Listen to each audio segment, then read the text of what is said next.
Hey everybody, what's going on? Welcome to the Age of Quarantine. I'm David Castillo, your host for tonight. I'm going to be joined shortly by George from Deafheaven. Looking forward to it. I want to thank you guys for joining us.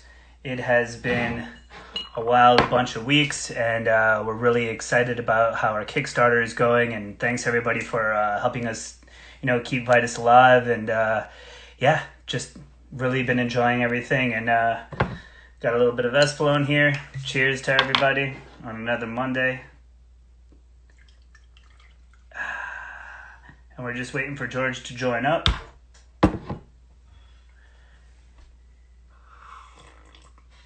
hope everyone's staying safe and hanging out. Hey, I miss slashers and prostitution too. Great bands from Brooklyn, if anybody is wondering. And Why? I mean, drinking's what I do. I mean, now and again. But relax. If you guys want to ask George a question, you can go into the little question box at the bottom here, and I'll be taking some questions from you guys towards the end of the interview. And that's basically what we'll be doing. So we're just waiting for George to sign up and join us real soon. I also want to kind of shout out a couple other things that have been going on in the live music space. I think maybe some of you guys have seen us post about NEVA, which is the North National Independent Venue Alliance. Check that out. They're really helping independent music. So that should be really, really cool. Over 800 venues have signed on. If you guys want to join in on that, that'll be really cool.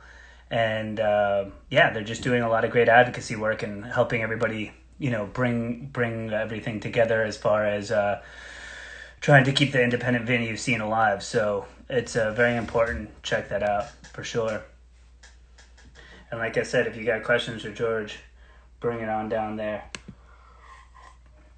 He should be joining us in a moment from California.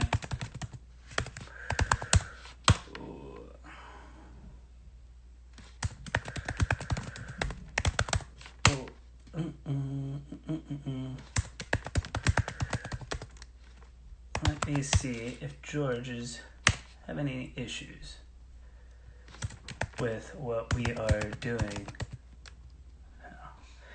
Oh, there comes Kathy. She's teaching her how to do it. Shout out to Kathy from Sargent House, one of the ballers of the game. She's helping George on the tech right now, so that'll be good. Sargent House to the rescue is correct. Kathy is definitely often in that position and does a wonderful job. Blast beat with keyboard.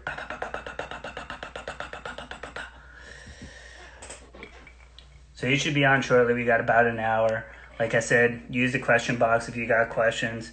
And I don't know. We're hanging out, I'm wearing this Swerve Driver shirt from a show that we did at Vitus.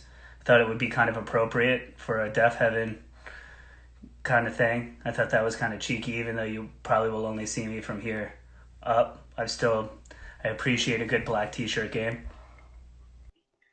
We're connecting with George. There he is. Voila. Just a couple minutes late. No problem. I kind of I enjoy that. I appreciate that. I feel like in times like these, you can't be late for anything. So it kind of feels good almost, right? It does feel good. I'm going to take advantage of it. I'm letting go of all appointments. I don't need this life anymore. Nothing's tethering me. I gotta say, I was cooking dinner just now, and I was like, "Yo, I gotta speed it up because I got George coming on." I'm like cooking this chicken, looking at the clock, cooking this chicken, looking at the clock, like that's your whole game. Oh, jeez, I know. So George, we got about like an hour, Again, guys, I'm with George from Deafheaven here. My name's David Castillo, one of the owners of Saint Vitus. This is the Age of Quarantine. And I've known George for quite a long time. We have a good history with Deafheaven as far as them playing the venue a lot. And we're just going to go into a lot of George's musical past and do a lot of fun stuff. By the way, great couch. I got a green couch, so I'm feeling your couch here. Thank you. I'm upstairs right now. I'm not in the couch. I'm more in like an office zone. Next time you're in LA, I'll give you the tour. Oh, nice. I love that idea. Well, one day, one day. So I've been starting off all my interviews very in the same manner. And because I think it's sort of important. Music is on lockdown, so everybody's home. So you're in Los Angeles. I'm right about that, right? Where would you have you been on this day if you were not quarantining? Oh, let me think. I might be in the Bay Area today. I am. Yeah, I think we're playing San Francisco tonight. It's one of our last shows of a 6.5 week tour, and we're playing with Inter Arma and All Your Sisters. And Wow. we just played LA 2 nights. It was great. Loved it. Yeah, it was killer. There you go. It's just kind of amazing to think about those things, I think, and to kind of locate ourselves a little bit, because now obviously everybody's home, and home is not necessarily what we all signed up for, especially if you're a musician, right? So let's start back a little bit. Speaking of the Bay Area, right? Bay Area, are you from there originally? No, I'm not. No. Actually, I am from Gainesville, Florida, originally. Wow. I know. Wow, I'm really letting it all spill right now. Dude, twisted existence, amazing. From Florida, I've lived in California most of my life. I lived in Los Angeles when I was really young, and then from there mostly lived in the Valley, mostly in Northern California. So the Bay Area for us, Modesto more specifically, is kind of like where everyone goes or everyone wants to go after high school. It's like it's the realm of possibility out of the small town existence. So I did the small town thing, and then when I was able to, moved to San Francisco, and I lived there for a lot of years prior to moving to LA.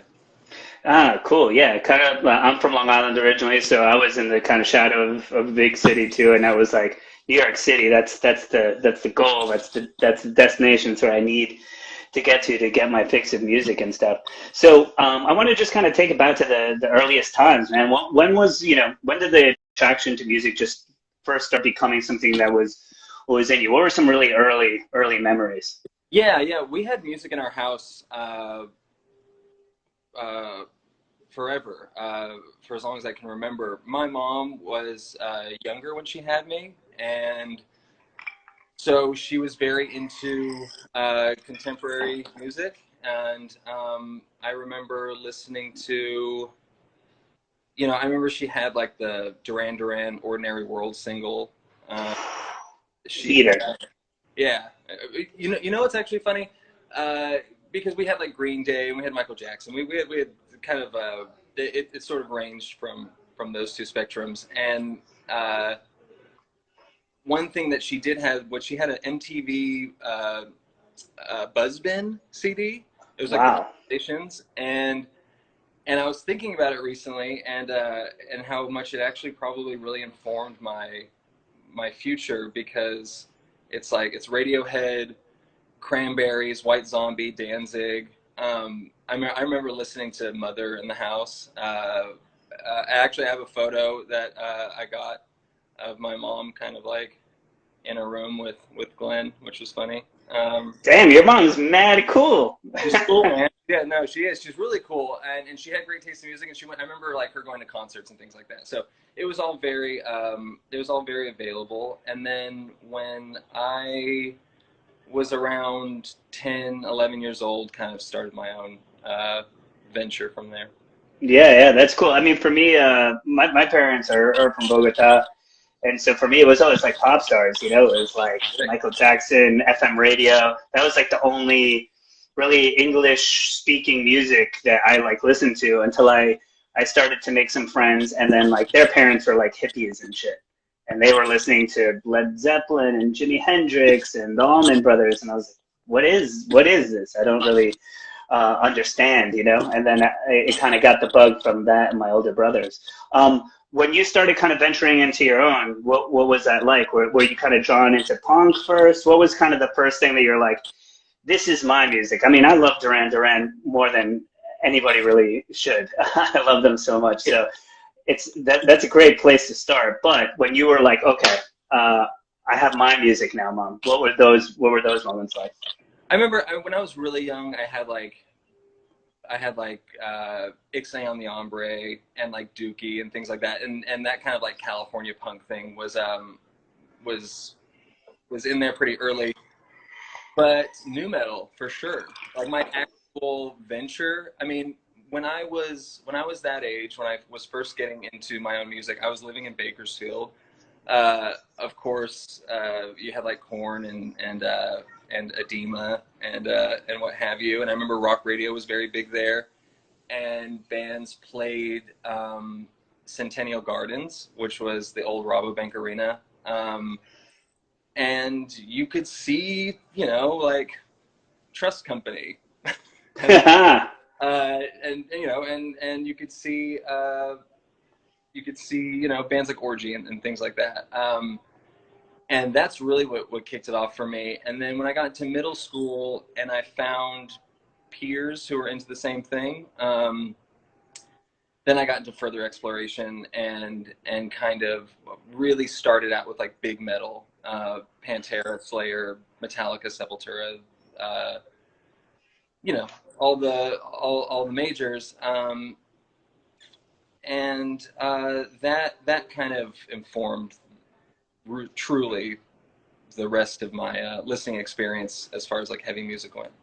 Yeah, totally. Was there like a group of kids? Was there like anybody significant that like, really kind of brought you into that? Or is it something like a record store, a place, anything like that? Totally. On a more local level, because it was funny when I didn't understand what like local music was. I didn't either. I never got that until like that like broke my brain. I was like, whoa, people do this like in the town over, not at Nassau Coliseum. Yes. Yeah. But then, what is this? And it's cool. So for us, it was Jerry's Pizza, and I went to a lot of my first local shows at Jerry's Pizza in Bakersfield, and I was so thoroughly confused by the whole thing. I mean, and I'll tell you why. I had my friend, I had a good friend, Jeff, and his older brother played in a band, which now to think about it probably just sounded like Hatebreed or something. It was definitely like a tougher metallic hardcore kind of thing. I didn't know what hardcore was. I didn't know anything.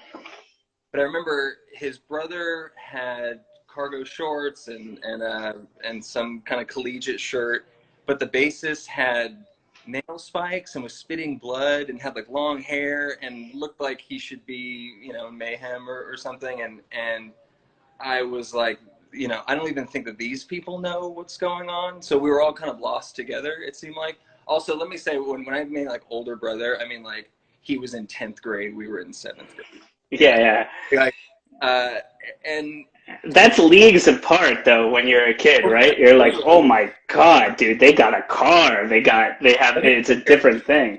Yeah.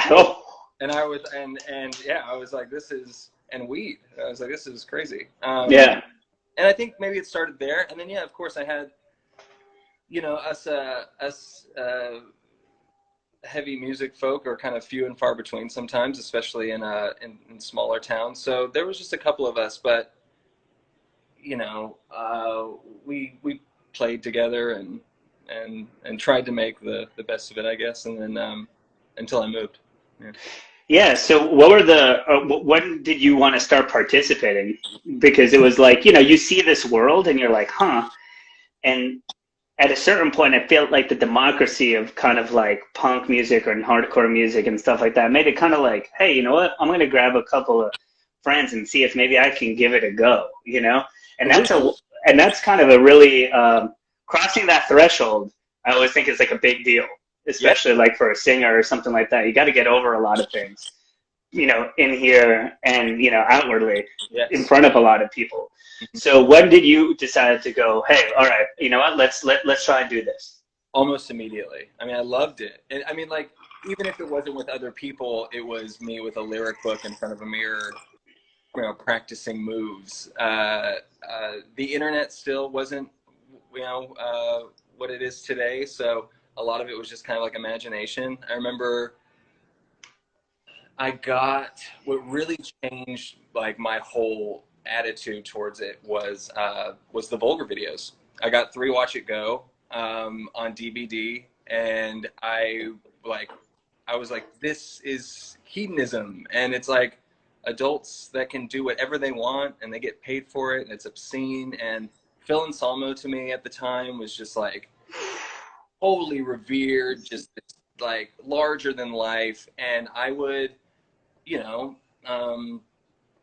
I would put on like Far Beyond Driven, and like when like before mom got home from work, and I would like sit in the mirror and like pretend like I was, him and Tim from Vision of Disorder were like my absolute fucking heroes. I mean, like I said, I'm from Long Island, but yeah, I just remember that Unbroken video, and they're just like the one light bulb, no bullshit. I hate God long sleeve, yes. And I was just like, yo, what the fuck is this? I was just like enamored, and I like in a lot of ways though, like I knew I could never be that person.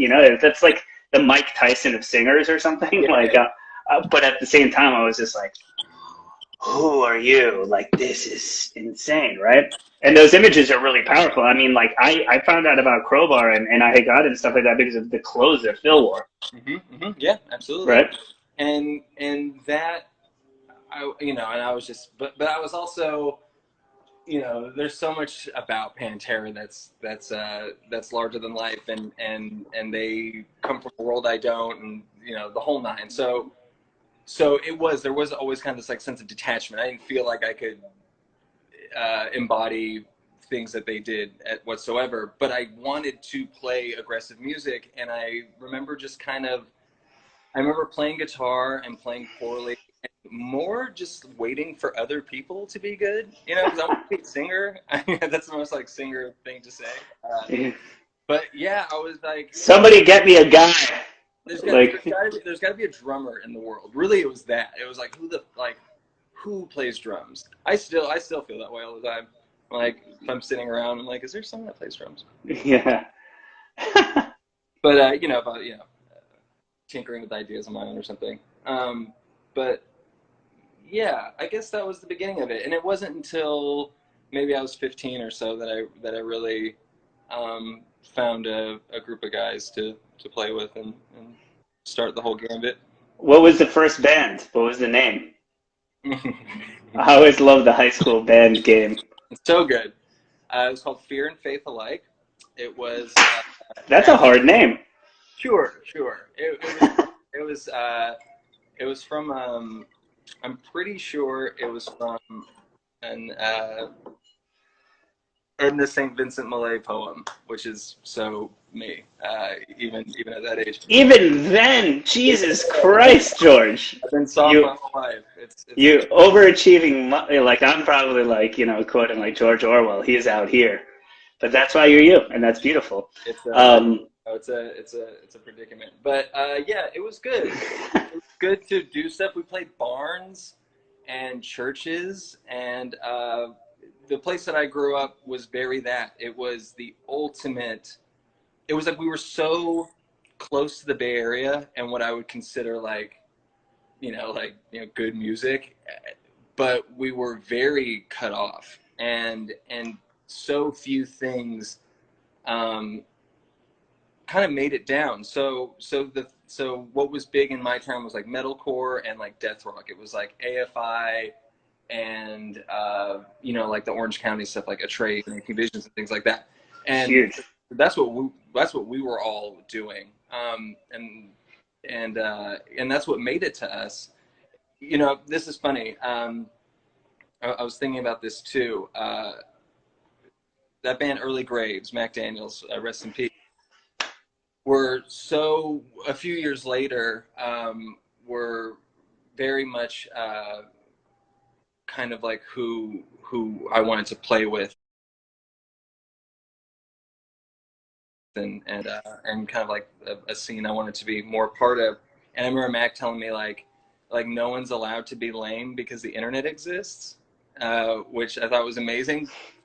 Because he was like, he had no sympathy for like small towners. He was like, no, like the internet exists. You don't have you have no choice. But that said, it hadn't.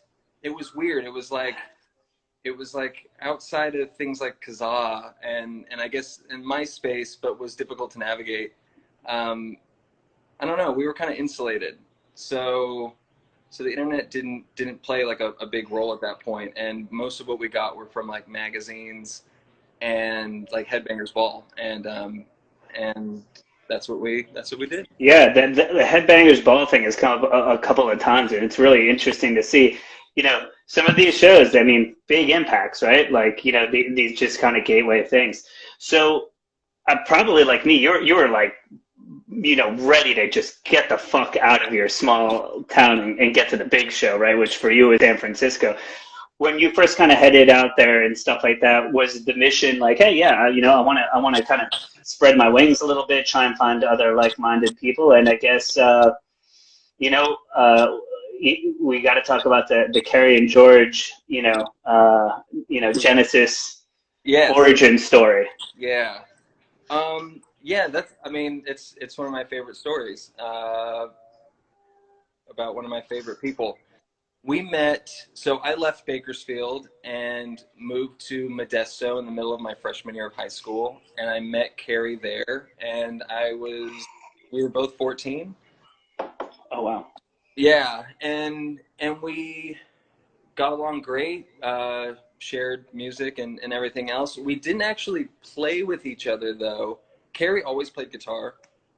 I always knew Carrie as like a phenomenal guitar player. I remember, I remember him like playing me stuff from like because he had high school bands, he had like punk bands and stuff, and I remember him playing me like ska riffs and being like, "This is fucking cool. Like, I can't believe you can do this," you know, like like I'll buy me and shit like that. Oh, that's wonderful. Yeah, it was great. And then we took very separate kind of, even though we had a lot of like common things, we took separate musical journeys, and he got into stuff and I got into stuff, and then we reconnected around 17, 18, in a more serious, like collaborative way. And then we played in a band together for a few years based out of Modesto.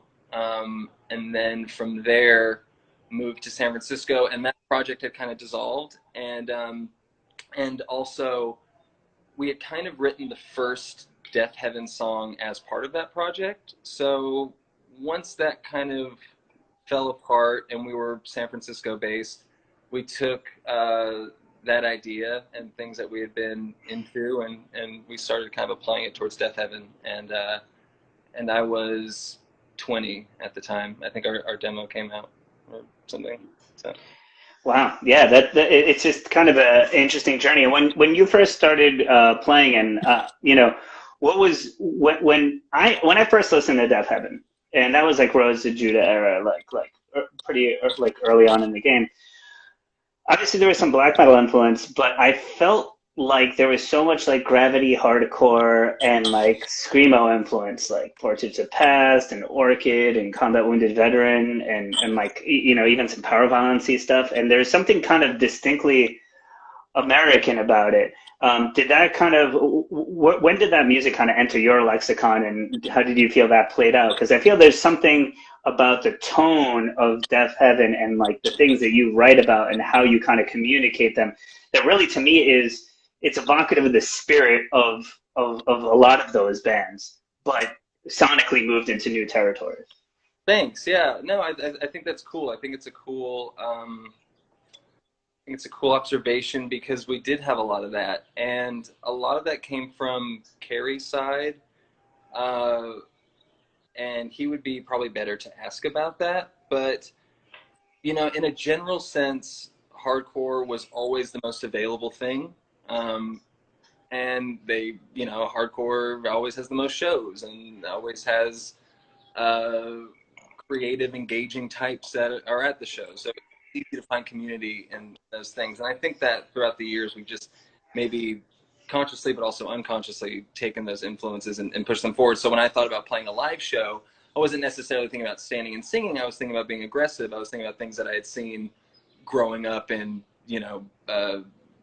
VFW halls. And I think that above anything else, those influences, that influence, that energy, was its greatest gift, because uh, we had a lot of kind of not, I don't, not spastic riffs, but they, on Sunbather especially, there's a lot of what Carrie calls like ADD riffing, and uh, I think that concept comes from hardcore, and things that we've been into growing up, like 31G was like a big thing, and I think we took a lot from that. I think that like that period of like sassy hardcore with Arab on Radar and Some Girls and that kind of thing, that some of that energy maybe, I don't know, but it was definitely with us, and it matched our black metal influence as well. We just kind of just wanted to throw it all together. I don't really know.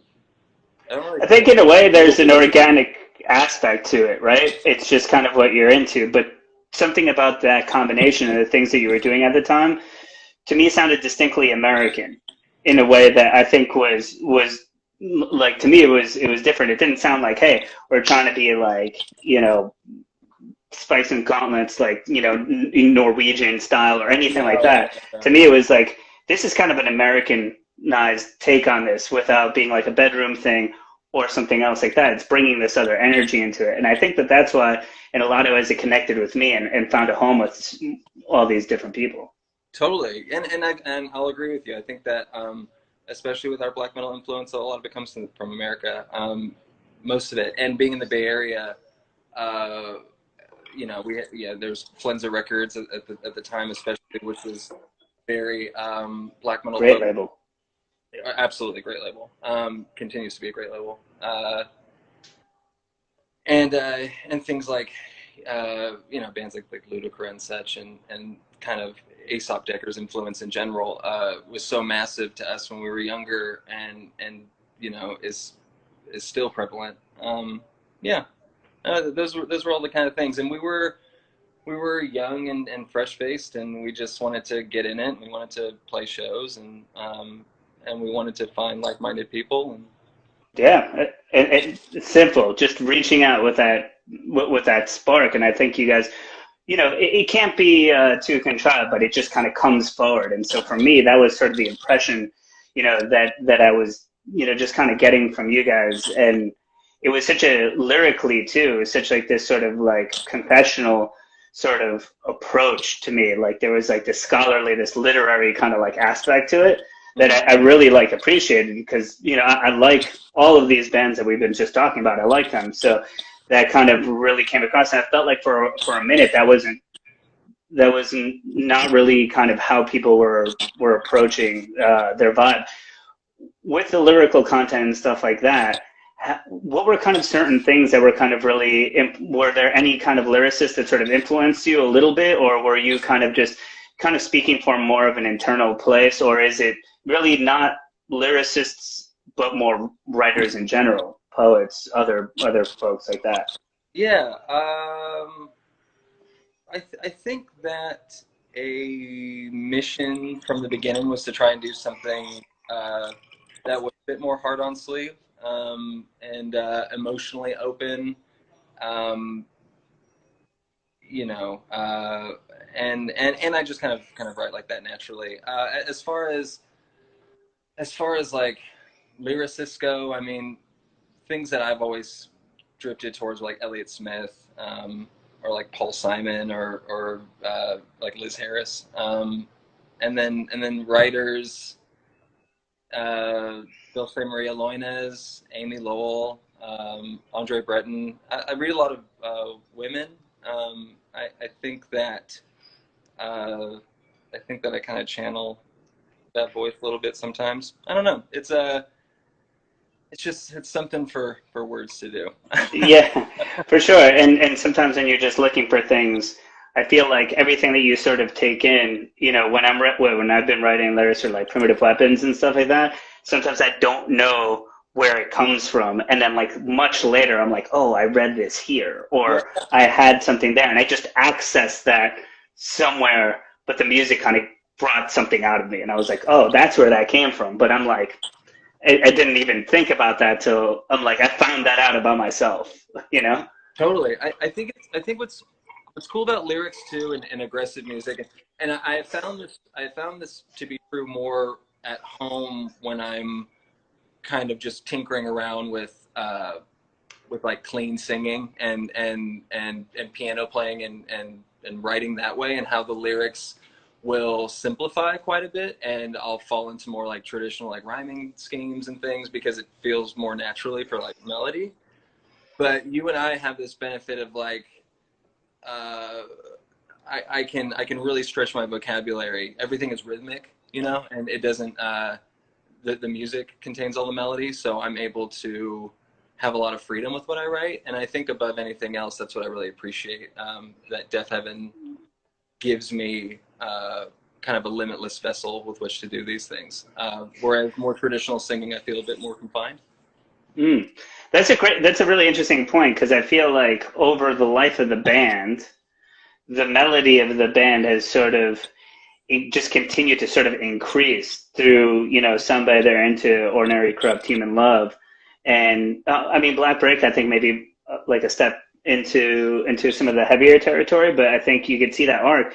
And I was listening to Ordinary, Corrupt, Human Love actually earlier this morning, just to put some stuff into my head.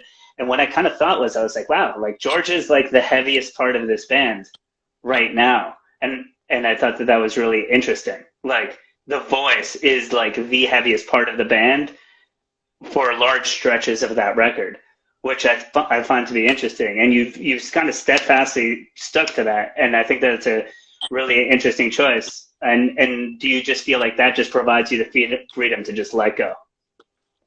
I do, yeah, a bit. I have, as the music changes, I do at sometimes have a complicated relationship with it because while my voice definitely has progressed over the last few albums, it has done so in a more aggressive manner. It hasn't gotten softer. It's gotten a little bit like nastier, and those things do uh, conflict occasionally. But I think A, that's part of what makes us us, and B, I like being the source of intensity. I think that the music has emotional weight to it, and I'm happy to bring up the more visceral side of that. It's just kind of part of it, I think. Yeah, I definitely agree, and I feel that kind of yeah, I feel that tension, the way that you guys play with the tension, that's kind of the band, just in general. Like, and you feel the drama play out one way or another, and that's kind of what we're all looking for. As far as like performance style and stuff, obviously, anyone who likes Deafheaven and stuff like that, George puts on a show, man. My boy here puts on a show, and I look at that and that's free. I see a free person, and that's kind of like one of the most amazing things to me is like when I get to see a performer and I feel like they're not thinking, there's nothing there but like just there's like a conduit. It's just like going out. How did you kind of approach performance, and how did you get to these points, because I feel like there had to be some big misses there, some trial and error, some feeling about, hey, I'm going to do that, or was it always like I'm here and this is where I'm at? Infinite misses. So many misses. Um, yeah, a ton of misses. And to, I guess explain further, we got picked up by Death Wish fairly early on after we released our demo. They approached us really early on, maybe 6 months after we had put it out on Bandcamp, and and I think at the time we'd only played like 5 or 6 shows, and Mm-hmm. but we wanted to tour and we wanted to work. And I knew, like, the first conversation I had with Trey McCarthy from Death Wish was like, you know, we're in it. We see this as an opportunity, and we don't know where it's going to go, but we'll go. And so we started touring, and we cut our teeth on the road. And I mean, you know, we didn't have the time to like get good locally. So, I mean, I was a mess all over the country. Yeah, we hardly knew what we were doing, which is great. I mean, and I would drink so heavily, especially you know, and I don't anymore, but in those early years, you know, I was always drunk because I was scared and I was nervous and et cetera. And that led to like more problems. Anyway, as touring went and as we played more shows, it just naturally developed, and I felt more comfortable. And I did a lot of theater when I was growing up, and I think that that part of me has stayed true. And I think I like big moments of expression, and I try and physically express the music to my best ability. And so I kind of just wanted to be like larger than life. An easy answer would be Phil Anselmo meets Freddie Mercury. That was kind of always boom. I do like you nailed it really, from the horse's mouth. A really poor man's version of that. When we toured with Inner Armor the first time, I was talking to Mike, and I told him that, and he was like, "Fuck, man, yeah, I hate it. I hate you." Yeah, nailed it. I think that yeah, it's just a really interesting thing, because I think it's good for people to hear that this is all a development. You know, it's a development of anxiety and fear and your voice and coming to terms with yourself and what you're saying, and all of this kind of builds into the Deafheaven that goes and plays in front of 1,500 people today. You know, this is quite the process of becoming and actualization. So that's why I like to get into these stories, because bands aren't good overnight, everyone, or they're not who they are overnight. This takes a lot of work, right? Yeah, it does. And if, you know, to anyone that is watching, that should be said a million times. It's so true. I constantly I'm always learning. You know, the first big step was those first touring years, and then the second big step, really for us, was when we toured with Lamb of God, which was incredibly difficult. You know, and we had Power Trip on that tour also, and thankfully, like, we could, you know, I could like latch on to them and complain, because it was scary, and it was like big shows, and Randy would often talk to me and give me pointers and tell me like how to do it, and explain to me their audience and how to treat their audience. And as the tour went, because the first show was in Pittsburgh, and I mean, one of the roughest shows we've ever played, bar none. And by the end of the tour, which ended in Los Angeles, I mean, I felt so much more powerful than I did starting out, because I was growing with this audience size. I knew how to control audience more, and a huge help from him. Randy was so instrumental in helping me kind of fill bigger shoes when I needed to. Those things happen all the time. Totally. You got to learn how to become a bigger stage band. I mean, I definitely have seen certain bands too that I really love, but at times I was like, oh, they're being put in this position now, and they don't necessarily know how to be that quite yet. Could they? But sure. But it's like there's some on-the-job training here that's happening, and it's really cool that Randy did that. It's a really awesome you know, story for you to share with us. Super stand-up guy. One of the best. Yeah, certainly. Yeah, I remember, you know, and then you see that same band maybe a year or two later, and they're like, you can't even imagine them in a small place anymore. You know, like you guys, the last time I saw Deafheaven was at Brooklyn Steel, which is a 1,500 person place. And I think you guys did 2 nights, and it was amazing. And I was like, wow, we got all the way here. And that's amazing. I love to see that. I love to see not only, you know, people that I work with, but people that I consider friends continue to grow from, you know, playing early shows at Vitus all the way to now. So that is pretty fucking great. I appreciate it a lot. That show in particular was a very big deal. And I too felt a sense of like, you know, disbelief. Going back to Vitus though, let's talk about Vitus really quick. I'm here for it, man. What do you got? I've been thinking about this. I've been thinking about this interview this week, and I've been thinking about my times with you and times at Vitus, and how funny so many of them are, and like just how many times, like, you know, I probably like endangered myself. It's a dangerous place. It is a dangerous place. One of the craziest weekends ever. We did a sold out show 2013 at Vitus with Marriages and Nothing opened, which is cool.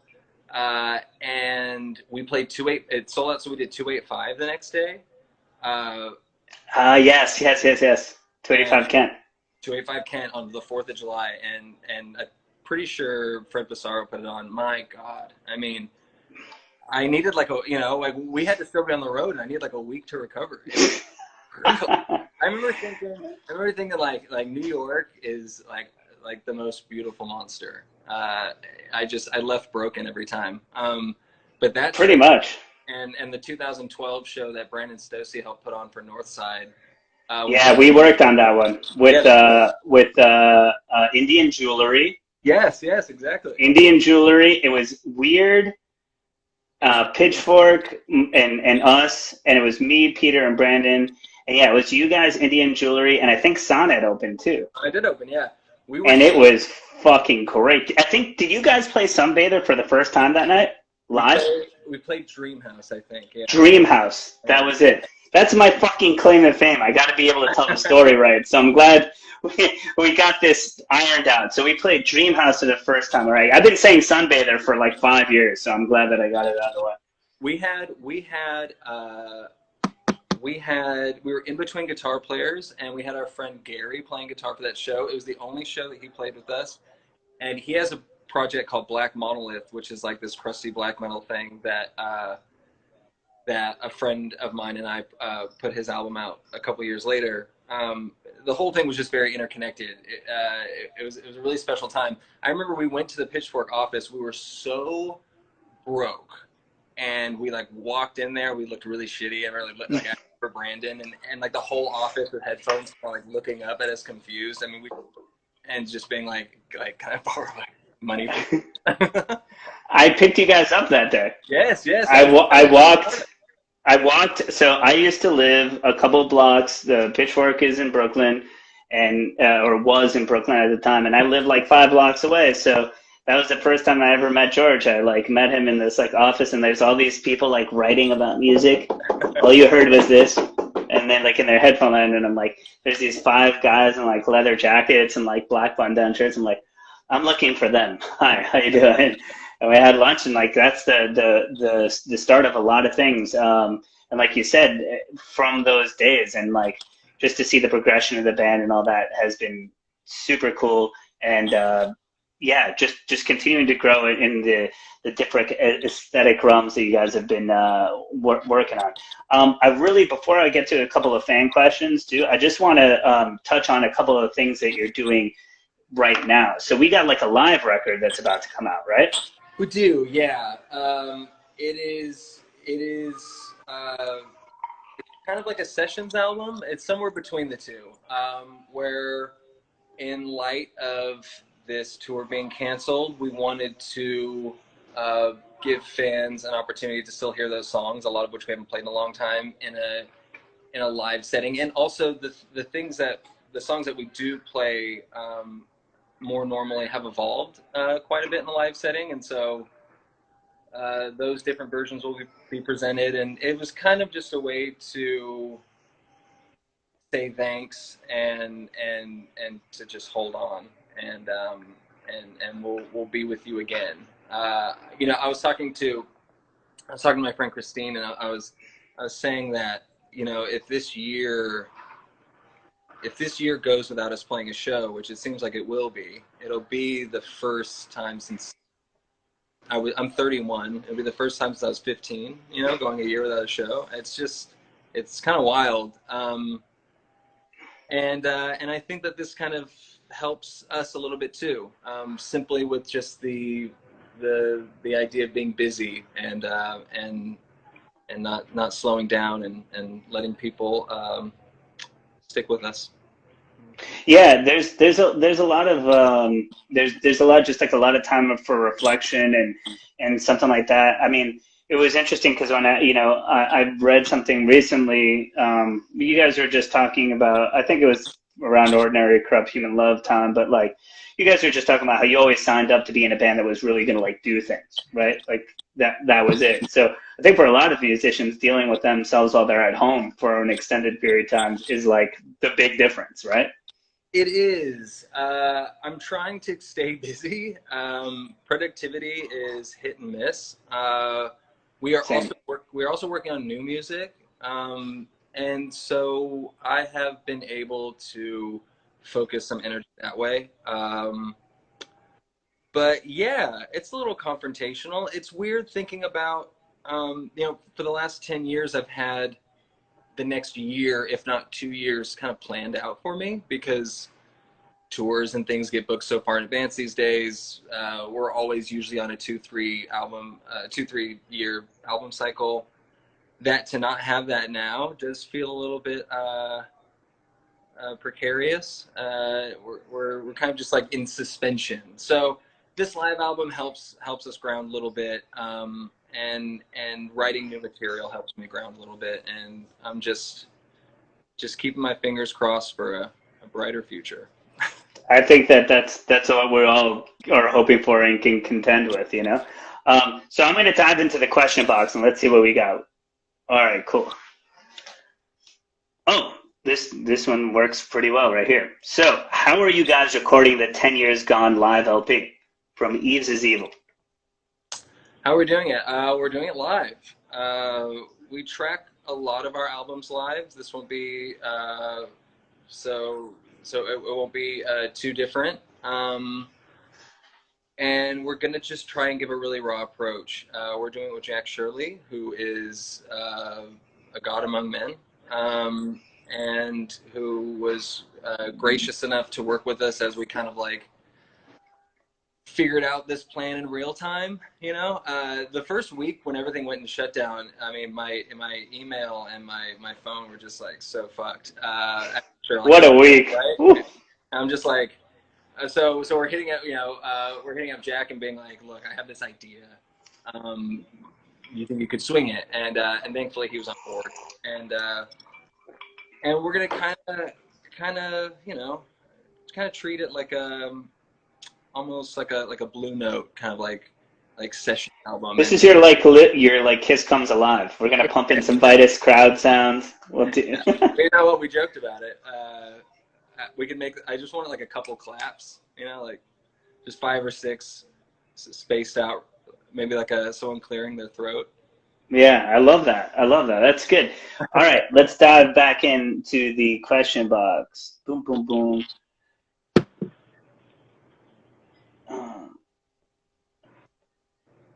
Okay, here we go. What brand and color is your nail polish? From Star Noir. Actually, the comments are really about the Manny, right? So we got the blue. Well, Max wants to see my feet. I'll send Max a photo later. Oh, okay. Okay, I got a nice royal blue. I can't tell you the brand, but I'll tell you this. I've been trying to keep normal for the most part. I've been like shaving, I've been showering, trying to like keep up. But one thing I've done, and I'm sorry for this, but I've started to really grow my nails out of pure boredom, and they look, I'm keeping them up. They look good. And then I just got kind of tired of staring at them that way. So that's what George, could I tell you something more personal to myself? Is that I grew up in a nail salon. My mother owned a nail salon called Fingers, Faces, and Toes on Long Island, and I pretty much grew up there. I learned a great deal in that place, and I appreciate what you got going on. I think it's great. I think Dee Dee would approve. I think you and my mother are the only people that I FaceTime today, so I think this is consistent with just my experience of quarantine. Take a screenshot and we'll see. Dude, Dee Dee will hook you up. It's fine. The Colombian Dream Team. It's all good. All right, so let's dive back in. We got a bunch more questions. Let's see. This is kind of an interesting vocal routine. Vocal routine. It should be more scientific than it is. It is not. I do not have one. I'm really sorry. I get asked this quite a bit. And much like playing a show, my vocals have been a lot of trial and error. I used to blow my voice out all the time. And just through sheer determination and ignorance have I continued to pursue screaming in this way. I used to tell people whiskey and cigarettes. Yeah. But I think that my voice has gotten better since I stopped those two things. Anyway, I think that my best advice is just to go hoarse all the time, and then eventually you'll stop and it'll rule. Yeah, that's cool. Yeah, I honestly, for someone who, has done things maybe in similar, veins as you have, I got no really like life-changing advice either. I think you just kind of go for it and trial by fire it a little bit, Here's a good one. This one's from Brennan Chatter. Hey, George, huge fan from Calgary, Canada. What musical groups are you most excited about these days? Well, you were about to go on tour with All Your Sisters in Inter Arma. Yes. And you guys pick great openers always, so maybe we could start there. Yeah. You know what? This is something I don't feel bad about. I take great pride in who we tour with. I try to take out acts I think could hopefully benefit from our audience and who also kind of contextualize the tour in an interesting way. And it's always really nice when people notice it because not all artists are so hands-on, but it's something we kind of try to take some pride in. That said, what am I excited about? I have to be real with you. I have not been listening to too much because I am writing a lot, and those two things are kind of divorced. But Midwife just put out a record, Forever. That's probably my album of the year. So far, it's extremely good, and I highly recommend it to anyone that's looking for something new, especially in a time like this, where we're kind of just hang out indoors mostly. It's really good for the mood. Yeah, that's great. I mean, I've been really kind of stuck on a couple of things myself. Andy Stott's last record has been on constant rotation, and also the last Big Brave record. Between those two, and then I like to run to Iron Maiden. And they give me rings. Those harmonizing guitars give me rings. So this is something we can talk about because I do a daily workout, and in my workout, that is probably when I'm listening to music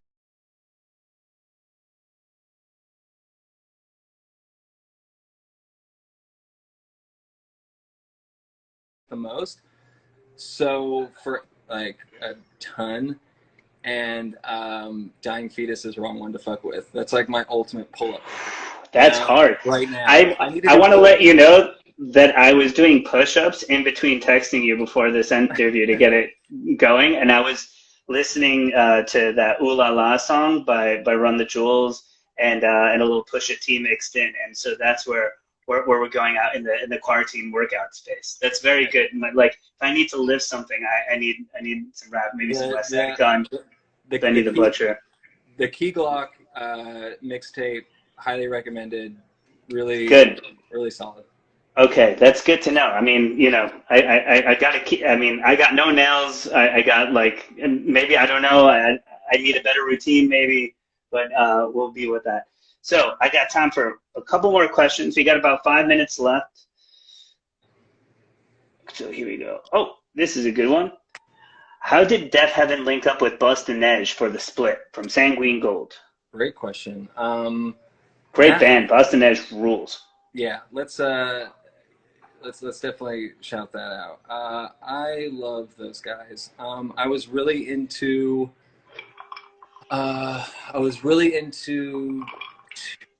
two, I think, when we first started, and then I think they put out three around the time Rose Judah came out, and both those records were phenomenal. And I'm trying to think of how we actually first linked up.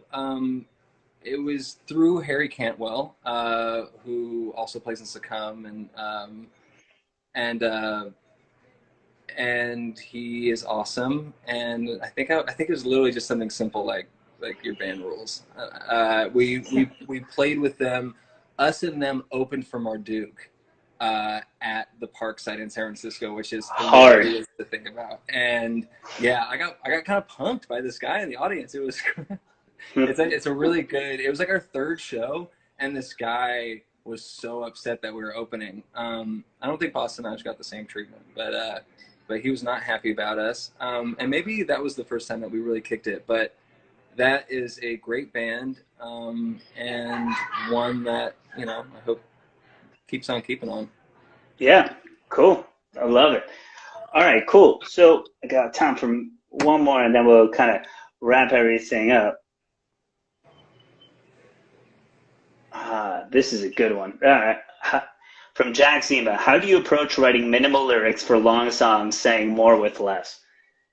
Yeah, that is, that's been one of the biggest challenges with my writing, is that I don't like to write a lot, and I think that I can be more powerful when I'm more concise. To the point where like songs like Vertigo is like, that's the one that always comes to mind, kind of feels a bit like word vomit, or Tunnel of Trees was the same way when I was kind of young and trying to fill space as best possible. Now it's more about interesting phrasing, trying to split up syllables in words, repetition, and letting the guys also have enough space to let the music breathe, and it does a lot on its own without me, which makes things easier. Yeah, cool, totally. Well, we got 2 minutes left. I just want to say thanks to everybody for tuning in and hanging out with us. Thanks to George for hanging out with us from Deafheaven. It's a beautiful thing. George, it's just great to see you. In times like these, and thanks to everybody who's been donating to the Kickstarter and helping us out and doing our thing to keep Vitus going. And we put on a lot of great bands and have made a lot of great relationships, so this means a lot, George. And hopefully down the road we can do a little bit more, and look forward to seeing the live record and hearing it and having it in my hands. And we got like a minute left. If you have maybe one last recommendation for the quarantine for these kids out here, what would you say to them?